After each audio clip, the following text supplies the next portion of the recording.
Hello and welcome back to mymetaverseminute.com, your place for the latest news, views and opinions from the metaverse. Now today's episode is brought to you by Cloud Wars Expo, running June 28th to 30th at the Moscone Center in San Francisco. I will be there, running tracks and sessions alongside Bob Evans, founder of Cloud Wars, and the rest of my Acceleration Economy analyst colleagues. You can join me there. Just head to cloudwarsexpo.com to find out more. Join thousands of CXOs June 28th to 30th in San Francisco, California at Cloud Wars Expo to explore this digital future and discover ideas, insights, and relationships that can make it real. We will consider what is possible, challenge tradition, and surround ourselves with a new kind of analyst.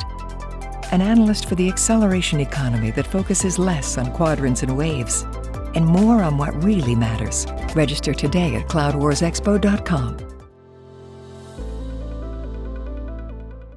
In today's episode, I'd like to talk to you about an issue concerning demographics in the metaverse. Now, a new study has found that 50% of US teenagers are unsure whether they'd be interested or not to enter the metaverse and get involved in metaverse, particularly VR-based metaverse platforms. This comes on the back of a decline in usership in younger age groups on both Facebook and Instagram. Of course, Meta is fueling much of the metaverse innovations going on at the moment. And its two platforms, Facebook and Instagram, are still integral to the brand. However, this decline could spell an important shift in what they should be doing in terms of their developments.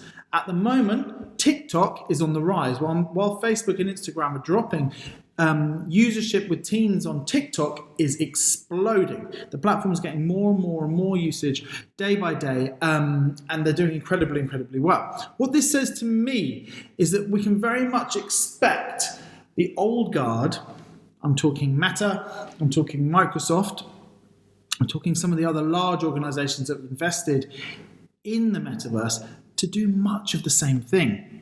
They have been, Meta specifically, has been releasing very small tidbits of what you might expect from its platforms in the metaverse.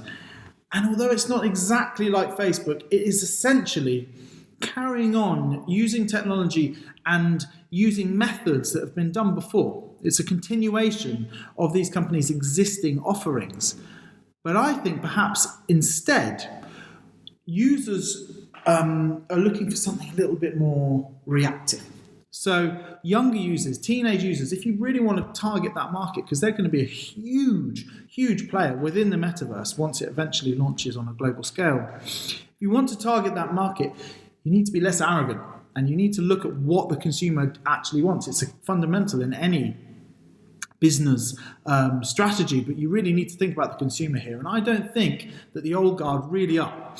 Let's imagine this. Instead of these kind of immersive extensions, platform-like extensions of sites like Facebook or apps like Instagram, how about a metaverse version of TikTok? Okay, I'm thinking of short-form metaverse experiences instead of these kind of long, arduous journeys, which are very appealing to many people, but perhaps not teens.